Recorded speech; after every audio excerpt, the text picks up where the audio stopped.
Hi.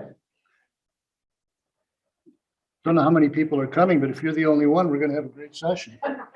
No, seriously, one-on-one is always pretty good. Well, possibly, it's not something that a lot of people are probably real excited about. However, I was not excited about the other session. It just kind of where I am right now. I'm like, yeah, well, I don't think that one's the most used to me. well, it's hard to know what it's about when you make up a title for something. I try and be fairly descriptive. I mean, the trend in anthropology is to be disciplined. You notice that in the journal. Yeah, and Elizabeth was very complimentary. She's like short and sweet. But even I had this, her mine was longer than she wanted. Yeah, Like, well, long is one thing, but the other is where you use like slashes and parentheses, and it's all very I've done postmodern. I have very little time for it because you can't tell what they're talking about in the title, and I know that they do it deliberately. Yeah. But still. I was telling you, even after 100 level, I always want a working title for your thesis statement, because I said if you can't give me a working title that's descriptive, you don't know what you're writing about yet. I said it may not be, it could be something really boring, like the differences between men and women at the gym. That's fine. You know what your paper's about. So it doesn't have to be sexy. And then they look at me like, what do you mean by sexy? What does that mean for a title? I went through grad school at Sussex with a guy from the Canadian guy who went off and did a study in Nigeria of a village that was built out into an estuary, and all the houses were built still. Religious community and still religious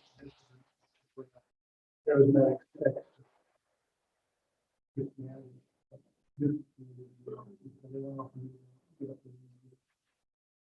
And he wrestled for a long time with what they call the state. And I mean, and finally over beer one night. Yep. Stan, why don't you just call it God's Kingdom on Stilts? Did he do it? That became not only the title of his dissertation, but the title of his book. It's a great title. It is, it's good. That's it. It's not very explanatory. You didn't want to know. You know, God's Kingdom on Stilts. What's that? All right, we're going to give it another 2 minutes. That's good. You're with us, right? Yes, I'm here. Good, okay.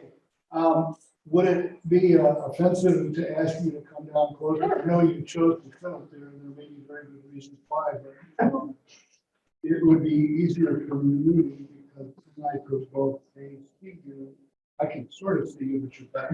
That lighting, right? Yeah, and maybe we can. I was right here. Yeah, and we're not doing groupie stuff, so it doesn't matter what I do that, but, you know, all right.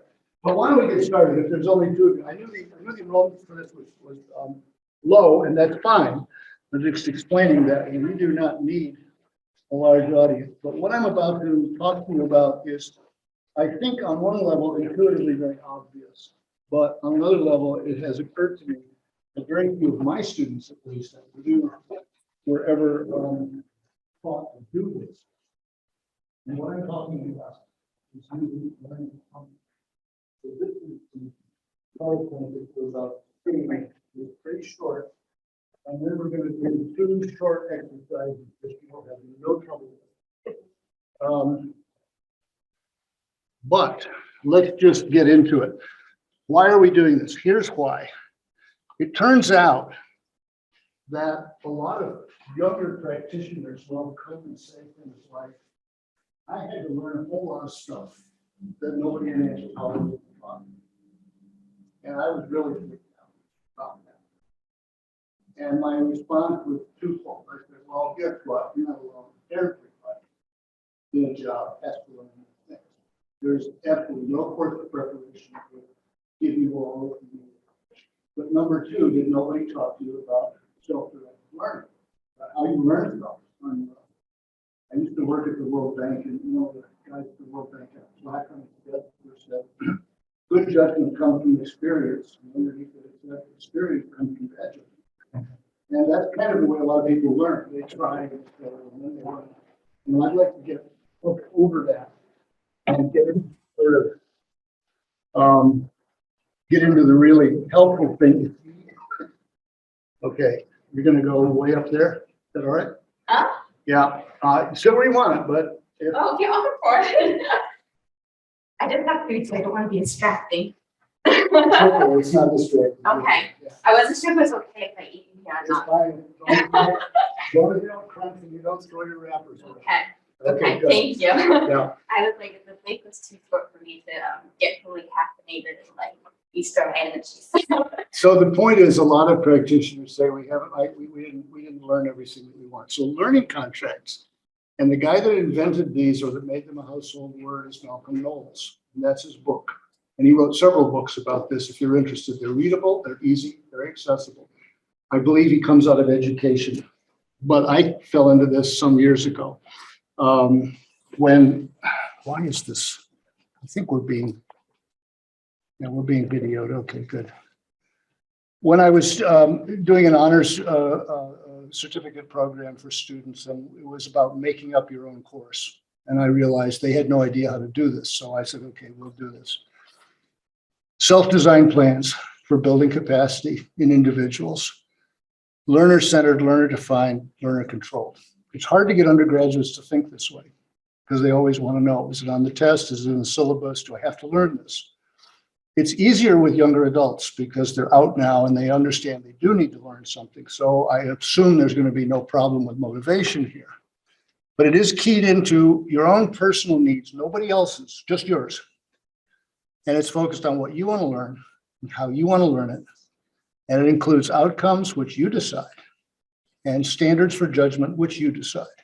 So this is not about peer review. This is not about looking good or appearing scholarly or any of that. This is about what do you need to learn and why and how are you going to do it? And so it's a very, very simple process. As I said a minute ago, we find from surveys that practitioners say they need to learn things. They also say we don't get things in school. In the American workplace, and this applies to anthropologists as much as anybody else, it turns out that almost every American goes through at least 3 career changes and over a dozen different jobs. That has certainly been the case with me. It is the case with most people that I know, and it will probably be the case for you. So when you do make these changes, you often need to learn new things. And you don't need to go back to school. People panic. They say, oh, I should have gotten an MPH. I should have gotten an MBA. I should have gotten a degree in whatever. You don't need to do that. So the advantages of these is that it allows you to develop very specific areas that relate exactly to what you're doing right now in an intentional and timely way. You can also be innovative. You are not bound by a curriculum, a syllabus, or a course of study. You make it up yourself. So you can be quite flexible and you can scale this up or scale it down. I'll give you a very simple problem from my own experience, which was about as simple as it got. I got hired at the World Bank.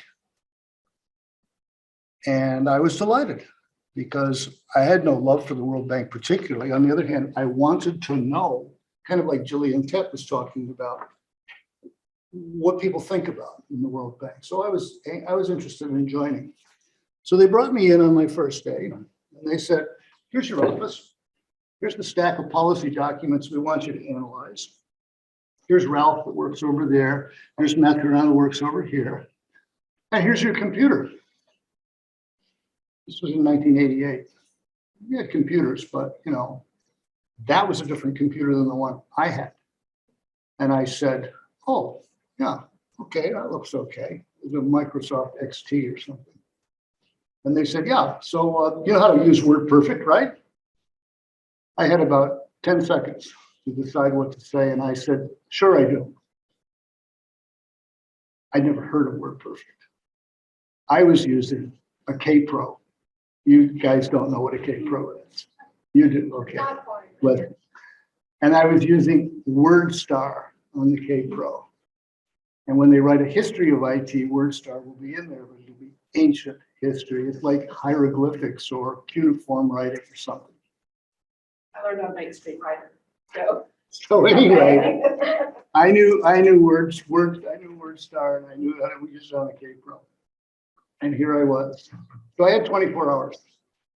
And so I thought, all right, I need to focus. I need to do this. So I went up the street to Kramer's bookstore, the same place that Monica Lewinsky bought her book of poems for Bill Clinton.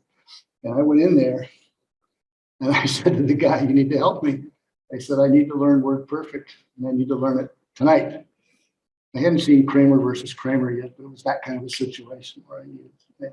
Now, he said, I got just the thing. He brought out a $20 book, said, this will teach you everything you need to know. I went home and I read the entire book all night long, thought about it. And when I got to the office the next morning, I could do WordPerfect. I could. And that's kind of what you get into sometimes. And that's why learning contracts can be very, very useful because they give you control, they give you responsibility. You're responsible for the timing and the quality control and all that goes with it. You do not have to rely on other people. And in many cases, you should not rely on other people because they don't necessarily have the same learning needs that you do. So there's 4 components to this. The first is to figure out what it is you need to learn. We'll do a short exercise where I'm going to ask you, what do you want to learn? You can make something up if you don't have something, that's fine. We just need to have a discussion about it. The second then is to figure out how are you going to learn it. And there are lots and lots of resources and lots of strategies. Mine was to go to the bookstore and get a book. That may not be what everybody does. A much more complicated example would be learning a language. Oftentimes my students will come in and say, well, I did as you requested. I went down and I got 6 informational interviews in Washington with consulting firms that work in international development. And you know what I found out? What? Every one of them wants somebody that can speak more than one language. Biting my tongue to keep from saying you didn't know that before. Nobody told you that. You hadn't figured that out. I said, oh, and what language would that be? He said, well, mostly they want Spanish and some of them want French. He said, well, you have a problem. How are you going to do that? Oh, well, I can't go back to school and major in French. He said, no, and that probably wouldn't teach you to speak French well anyway. So what else are you going to do? And so that's when we would get into discussions about how do you learn somebody else's language if you are on your own and you don't want to go back to school and be a French major. And there are lots and lots of ways to do it, obviously, ranging from getting a French girlfriend or boyfriend on one hand, to, right, Duolingua or whatever else you think you want to do. There's all kinds of ways. You just need to pick the ones that suit you and then do them. And then you have outputs. What constitutes successful performance? And it will not be what somebody else says, it will be what you say. And so you may not need to speak French to a particular quality or level. You may want to speak French well enough to do A, B, or C. But you decide what the output is, and then you decide who stands in judgment over that. That is it. That is what a learning contract is. It's so simple. And that's why I figured we could get through this in record time. So we'd like to do some exercises, and it's real simple. The first step is figuring out what it is you want to learn. So I have a little sheet here for you from the exercise. The first one is what learning goal and how you turn that into a learning objective. It's different between goal and objective. Not great, but it's significant.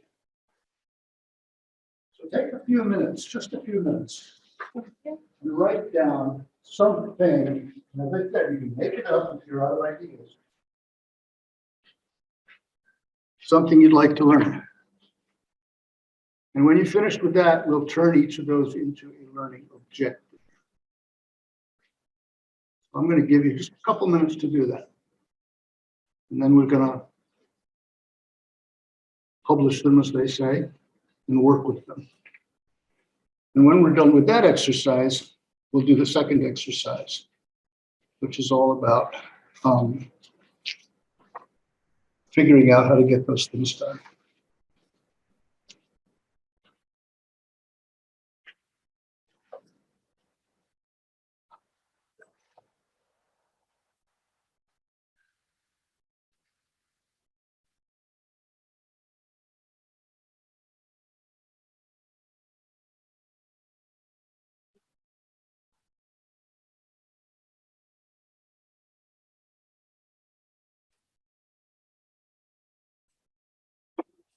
Okay, everybody got something?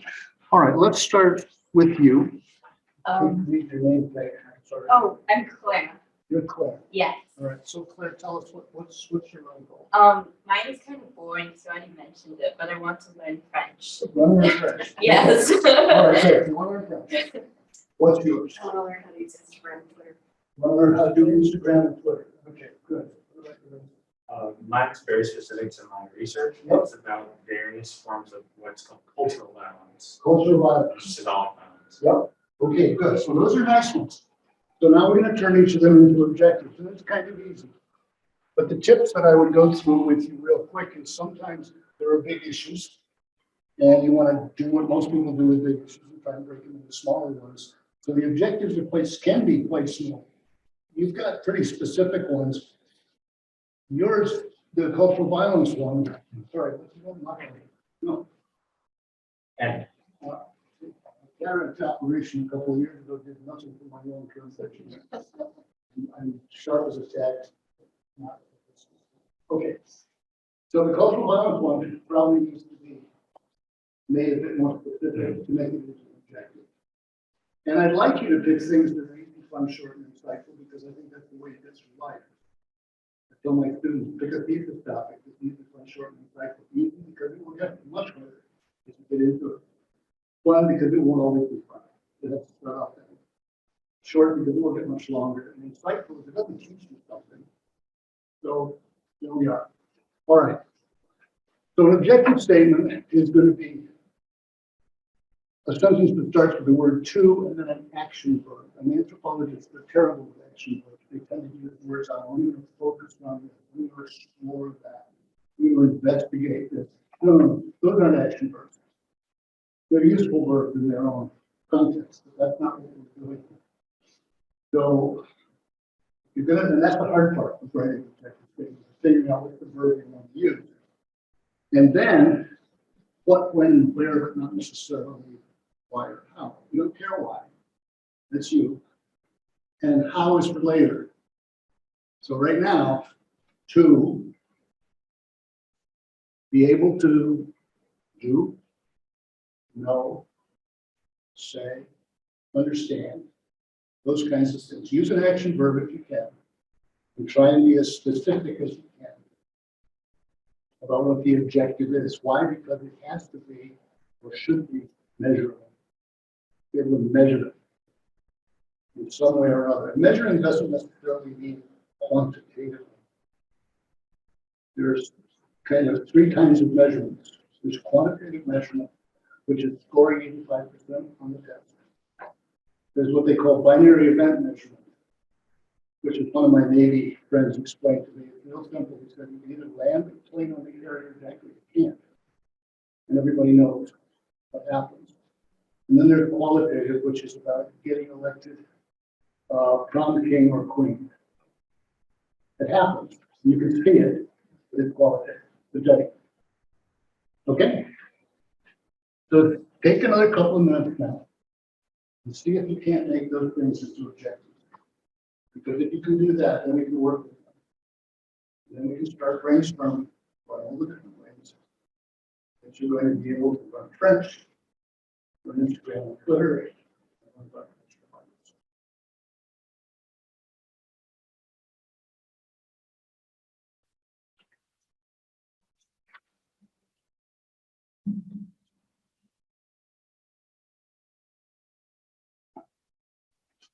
You want us to do just one objective or multiple objectives?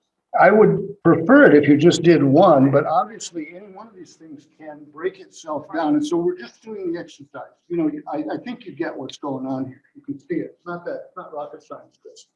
So if you can do it with one piece of it, you can obviously do it with all of it.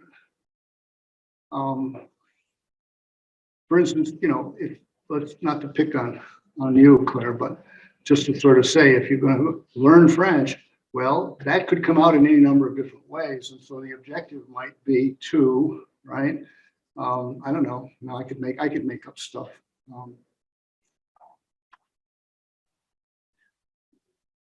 Be able to order off the menu, be able to read the instructions on the thing I ordered from France, be able to talk to my friend, be able to, you know, whatever. When my son was learning French, he was doing it online, totally online. And he was on a listserv with some French and some French Canadian kids. And he realized after a while that although his spoken French wasn't very good, his internet French was fine. And they thought he was French. And I said to him, yeah, you know that saying, on the internet, nobody knows you're a dog. And that's kind of the way he was. So he was fine with that. He said, that's good enough for me. All right, and we got objectives? Yeah? All right, so let's go around. Claire, tell us what the objective is. I wrote down three because I feel like there's like three aspects of learning Yeah. language. So I said to participate in conversation with French, to read French literature, and to listen and understand the French language. But I think listening and understanding is going to be the main one. Okay, good. We'll come back to this. All right, that's good. What was yours? It's kind of vague, so I know it's problematic, but to be able to use Twitter and Instagram effectively, I don't know what effectively means, to communicate, share, and gain information by August 16th. Okay, so you've got a time frame as well. I forgot the time frame. What are we talking about? This year, next year, in 10 years? I don't really have a specific time frame, so I haven't thought that far yet. Okay, all right. It's better if you do, but Okay. you don't have to. But the reason it's better, like I gave you the example of the World Bank, I needed it by tomorrow morning, and it was clear to me that was what it was. If you don't have a time frame, then I would venture to say your chances of achieving your objective sort of diminish if you feel that. Okay. I mean, it's one of those self-improvement. Yeah. Okay, Okay. To master which forms or types of symbolic violence are pertinent to my work, synthesize the main arguments made in the work to understand their applicability or their application in anthropology and cultural anthropology, and to complete a dissertation chapter kind of outlining the various forms by the end. okay, that's complicated. Yeah. We could break it down. Even further, yes. And so if I were gonna, let's go right with that one. I'm gonna come back to Claire's because that's begging to have a little. Yes. Right? Not that it's bad, it's not, it's complicated. And I'm looking for simple. So the simple is the last thing you said. Finish the chapter. That's Yes. it. That's what it is. So if you were gonna move forward with this exercise, I would advise you, as your advisor, I would say, set the goal of finishing the dissertation chapter, because everything you've got up to that point is a strategy or a way of getting the chapter done. You see what I mean? And so it fits into the next part of this exercise, which is how are you going to do that? But that is the thing that you're focused on. You got to get the chapter. That's a good one. Got to get the chapter done by X date. Right? Okay, so back to French. You mentioned three things. Yes. And can you prioritize them? Can you tell me if you could only do one, or if you did have a time frame for this, which one would come first? I think the priority would be to listen and understand. Listen and understand. Okay. Can I ask you to be even more specific? Who are you trying to listen to? Who are you trying to understand? I don't have anyone specific. I'm just thinking like in general, like if I don't know. Well, I guess just, is it like you are tuning into French radio or TV stations and you'd really like to know what they're saying? Is it that you have French friends that when you go out to the bars or the clubs with them, they're talking and you don't know what they're talking about? It's more like I want to do like if I want to do work with like refugees and IDPs in Africa. Okay. So it's kind of like I would want to understand French to the point where I'd be able to understand other people speaking French. Right. In context. So now we are getting into it. Good. Okay. So just like with the dissertation chapter, now we know why it is this is important to you. Yes. So it's about refugees from French-speaking Africa. These would be Malians, Senegalese, Nigerians, right?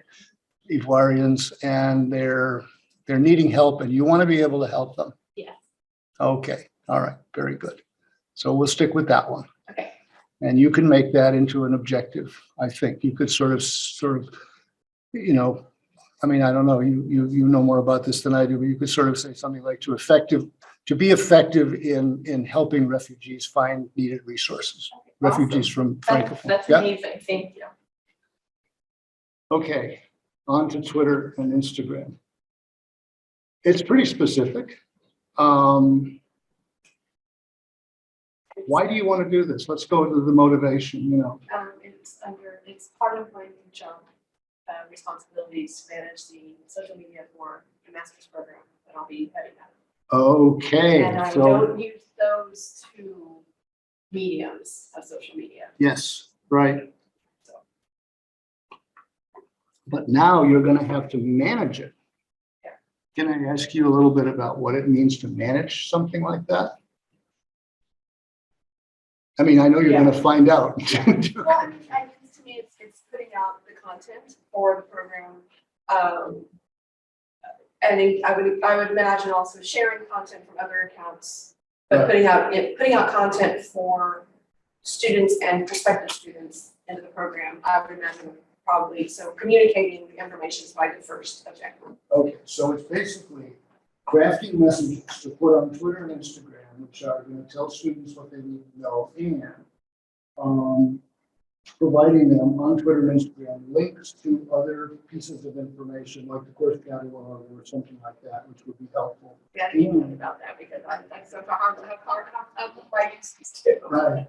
And when they reply to you on Twitter, you're going to have to manage that. So there's a moderation thing going on here, right? Yeah. Okay, good. So now you know pretty much exactly what it is you need to learn. And you need to know, you pretty much know what you need to learn. And you think you're good. Okay. So there we are with exercise 1. See how easy that was? Most people can sit, they say, oh yeah, this is just common sense. I said, yes, that's that. You know, a lot of people don't see it that way. All right, so turn the page over and we'll do exercise 2. Because exercise 2 then is all about figuring out how to learn those things. And this is the fun part because it's fit. And so what I'd like you to do is take just a few minutes and brainstorm. We have half an hour left in the workshop. We have plenty of time to do this. I'm in a hurry, but what I'd like to do is get you to brainstorm all the different ways that you might learn French, learn Twitter, get the dissertation checked. And now you can drag in just about anything that you want. But here are some of the things that people generally use as resources. They look for people who know, because as I say to my students constantly, you think you have a problem? Somebody else in the world has had the same problem you did. How did they solve it? Find out. That would be good. Materials, obviously written things. Guidebook, there's a book I bought at Kramer's for WordPerfect and so forth. Courses, it's not ruled out to take a course if that's what you want. Sometimes you have to, if you want to learn to fly, for example, you are going to have to go to flying. Workshops, conferences, places to go, to sort of see stuff, right? Put yourself in situations, this is how anthropologists work, it's called field work. Right? Activities, things you learn to do, okay? And then network. I mean, and that's totally part of it. So looking for those things, figuring out who to get in touch with, what your first step is, what your priorities are, what the sequence and the timetable might be. How are you going to deal with disappointment and obstacles when you call up somebody and say, could you tell me how to do this? Otherwise, I don't talk to people like you. I mean, that occasionally happens. And what your level of effort will be, which I think is the most important thing. How much time are you prepared to put into it? Since my job at the World Bank basically depended on being able to boot this thing up tomorrow morning and work with it, I had a strong motivation. But in terms of learning a language, well, you know, you have to kind of remind yourself, how much time and effort do I really want to put into this? And I'm not saying how much time before you declare an end to it and stop, but rather, you know, over time, how much of your day are you going to devote to this? So take a few minutes. And then what we're going to do is simply read out the brainstorming list. And the brainstorming, obviously, is about quantity, not quality. So any idea, no matter how far-fetched, is okay at first. Afterwards, you decide what the best ones are. But you need something to work with.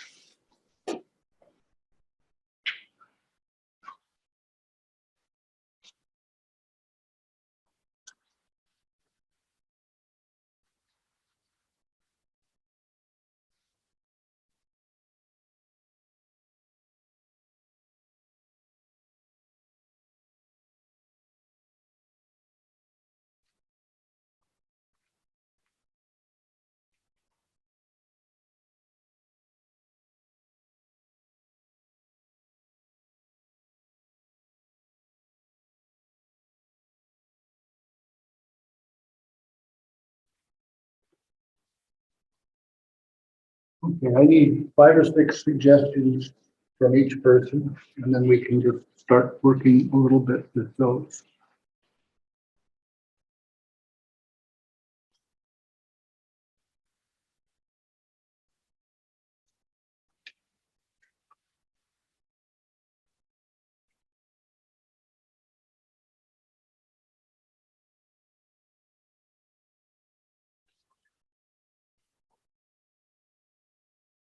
All right. Have you got a list for us? Yeah, I'm ready to go. Okay. So I removed some of the things from there, Yeah. and now they're here. Okay, that's what I figured. Yeah, so the pertinent theorists, the major voices, Look at the theorists, right? the arguments that they're making. Okay, evaluate the arguments, figure out what they're saying. Current people to reach out to, my current sphere of people to talk to. Its application to my fields of anthropology and studies. Okay. Potential coursework, most likely not, but Yeah. something in the Oxford University, or do something like Coursera or something like that. And then going to places to see the cultural violence in action.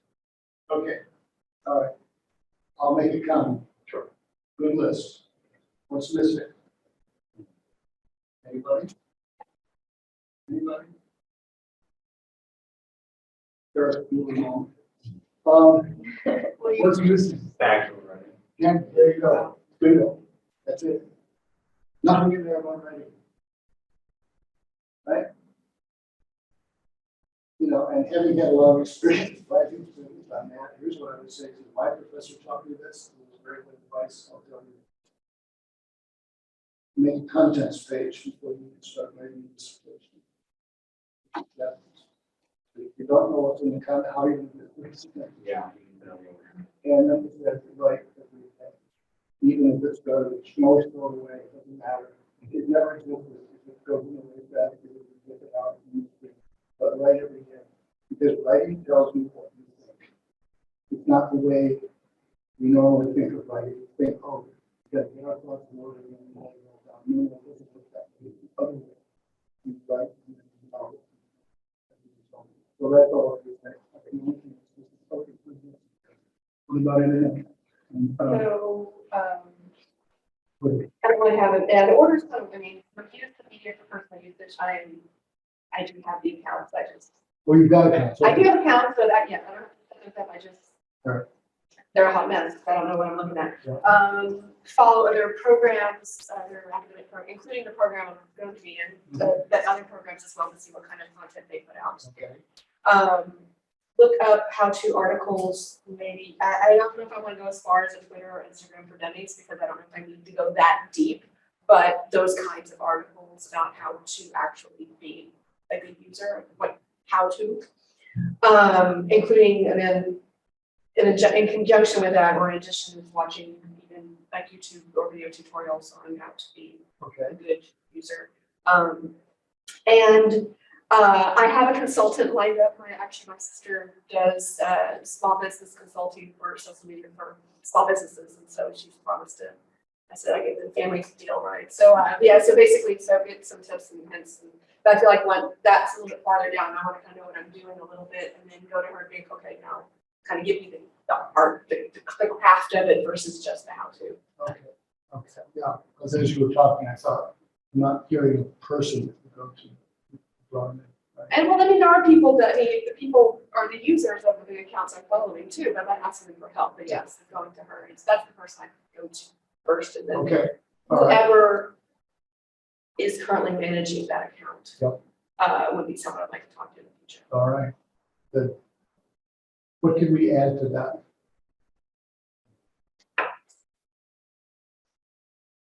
Maybe something about like starting to post, you know, like starting to like actually be involved, like we'll start posting like once a week or something, just to kind of like get into the rhythm of it.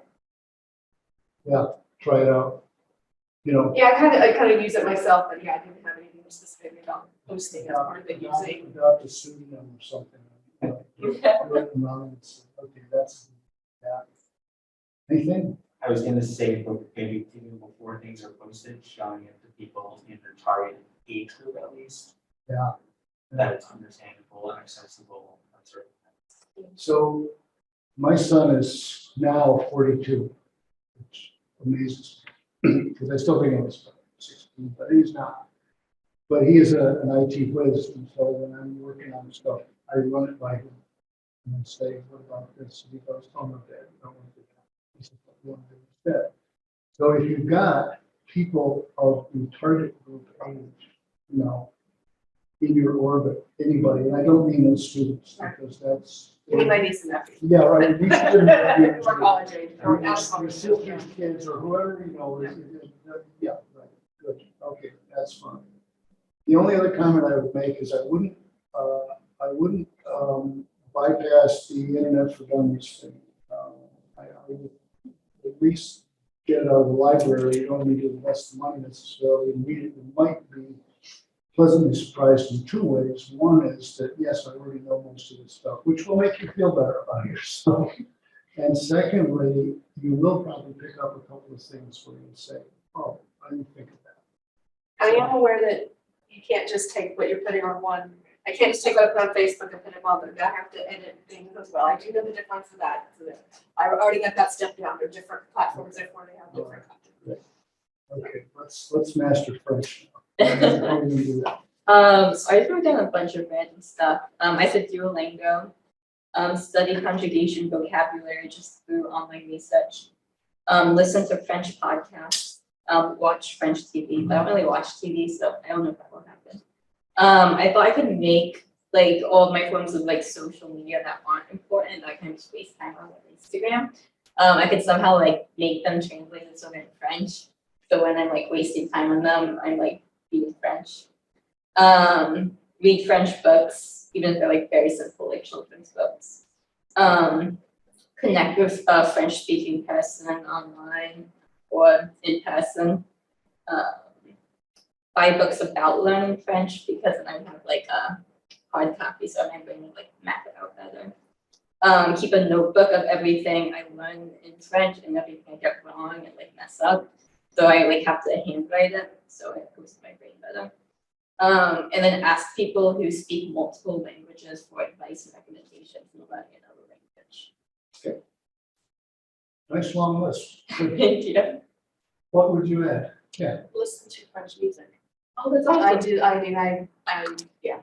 I Pop did music. it, yeah, Yeah. any kind of music. I mean, but I mean, I haven't, I did my research in Czech Republic. I attempted to learn Czech, and I have a ton of Czech pop music that, you know, it's so awesome. Didn't learn it, but Yeah. still, it did help. It did help, but yeah, that's a difficult. And there's a lot of music on YouTube in all languages, which includes the lyrics. Now, Oh, so that's a you can great follow idea. along, and you will train your ear to hear that, what's being said. Because French is one of those languages that's kind of, if you light it, a lot of it's light. You can't pick it up right away unless you kind of know. That's a great idea. Reading Yeah. the lyrics. And you said you don't watch much TV, but, you know, movies, I mean, of course, and if you watch it, there's a pro and a con. Early days, you'd want to watch it with maybe the English subtitles, you understand it, but you're listening, just getting used to it, but then later switch to the French subtitles. Yeah. And then I would go to the movies and, You can get a Yeah. gazillion things on YouTube or on Netflix that are in French and with English subtitles, and you can do that. When we were running English language ESL programs, one of our instructors routinely taught students, international students, to speak English by watching letters to friends.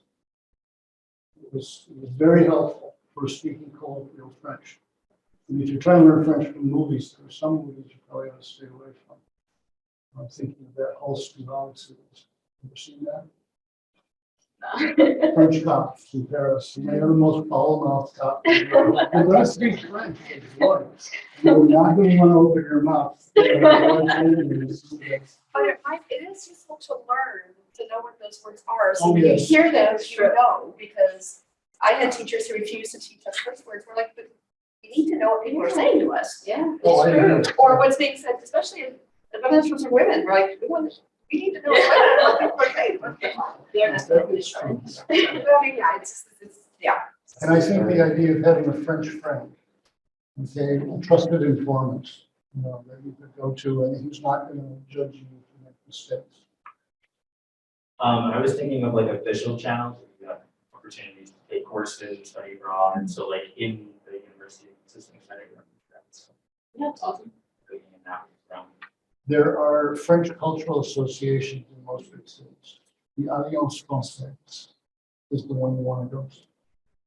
They will have conversation hours, and anybody is welcome. You can go in and talk French if you want to. That's so cool. Oh, yeah, And some university campuses have that too. yes, they do, Wow. yeah. That's The awesome. department, yes.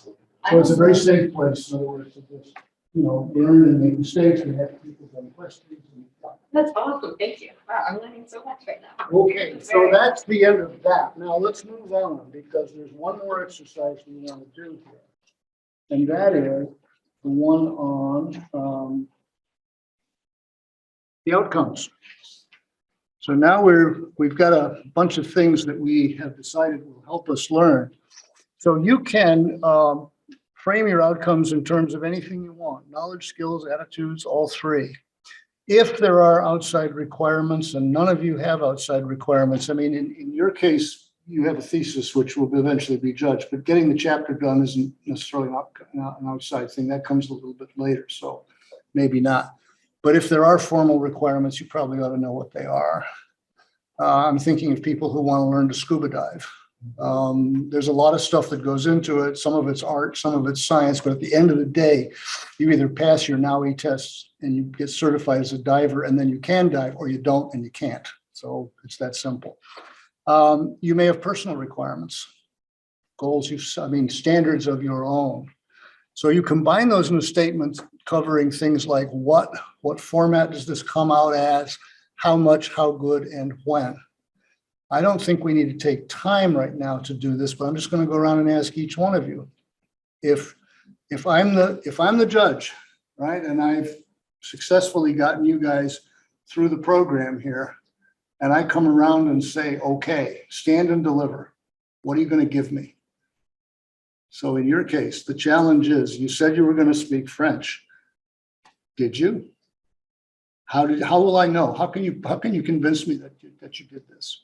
What's going to be the test that you take? Not literally, but what's the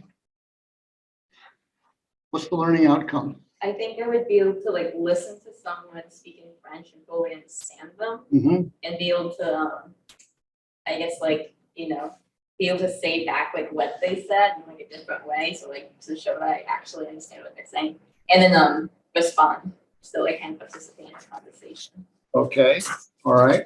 That would probably be a good thing. In your case, what would it be? I'm not being told by people that my content is bad, but having the students respond positively to what I'm posting, because it means either it's the correct stuff or I'm getting responses that I am asking for. Okay. Yeah, it's a hard one to decide. That's a hard one to assess, but yeah. It is hard. I mean, these are difficult things to do, but again, it helps to know what are you going to count as a measure of success. I don't want to say likes because that's, going away from all that, and it's a different thing because I'm not getting people to like me and to share information, but yeah. What I'm not about going to yours? be an influencer. What about yours? Well, I have the physical need to produce the 20 million space pages by the end of December. for myself to know that I completed the And chapter. so this is really, as I talked about a minute ago, is a binary event. It either happens or it doesn't. And that's really all that he needs to think about at this point. It could be the worst dissertation chapter that anybody's ever written in this university. That is not what we're talking about. It might be, it might not be, chances are it won't be. But that's not the criterion. The criterion is it's done by X date, right?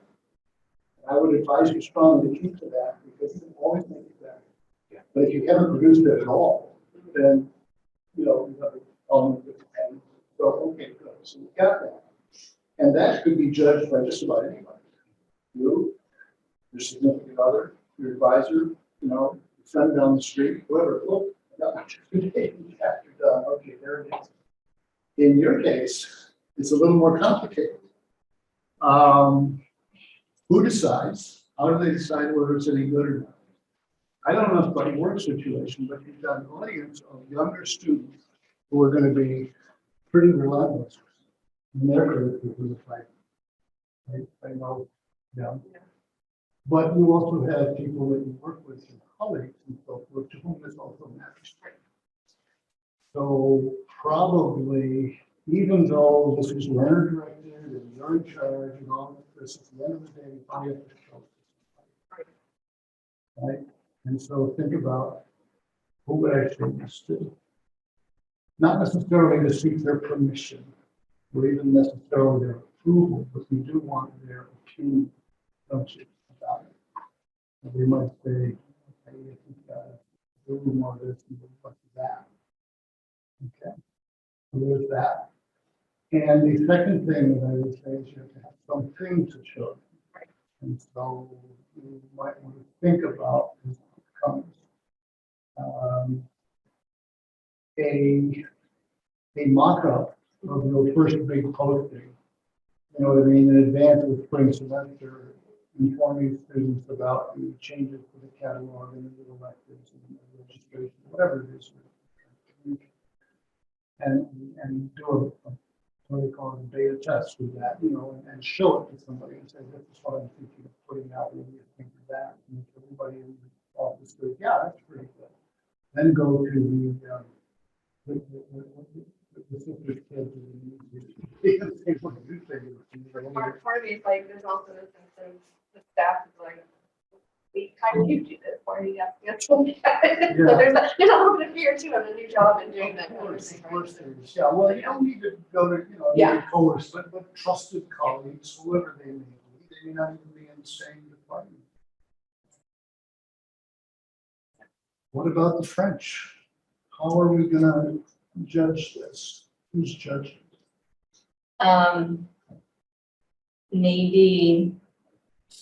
Maybe the French person that I'll connect with and have conversations with. So I think that would be good. I think also I could say like something about like listening to podcasts. Like if I say like if I'm able to like listen to podcasts and like fully understand them, because I think that's important because then I can't see the person talking. So like I struggle to listen to podcasts sometimes when they're just in English because I'm like, what are they saying? I don't see their face talking. So I think that would be a good way of like assessing how well I've learned French. And like reading French books, maybe writing in French.